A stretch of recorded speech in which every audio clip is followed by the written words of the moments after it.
તમે સરકારની અનેક યોજનાઓનો લાભ લીધો છે, તમારા ઘરથી કરી અને જીવનને સુખ બનાવ્યું છે, તો તમે કઈ કઈ યોજનાનો લાભ લીધો છે એ કહેશો? તો વિધવા સહાય છે એ આપણે એનો લાભ મળ્યો છે. એક મકાન ન હતો, અનલીગલી હતો, એ લીગલી આપણે બનાવ્યો.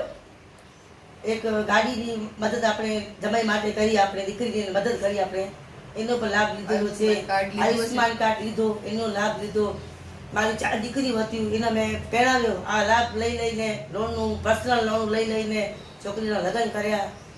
તો તમારા જીવનમાં આના કારણે આ લાભ લેવાથી સુખનો વધારો થયો. આ વધારો થયો અને આ લાભ તમે બીજાને પણ અપાવો છો. આ બીજાને પાપા આવી છે. અને આ લાભ બીજાને મળે તો જીવનનો સુખ મળે છે, શાંતિ મળે છે. અને તમારી કાને અત્યારે છત પણ છે. હા, છત પર છે. અને તમારું સ્વાસ્થ્ય પણ છો. હા.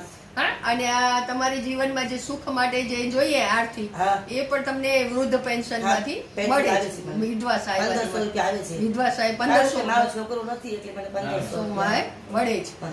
હા, તો એટલે એ વિધવા આપણી માતાઓને આ 1500 થી એનું જીવન એ ચલાવી શકે.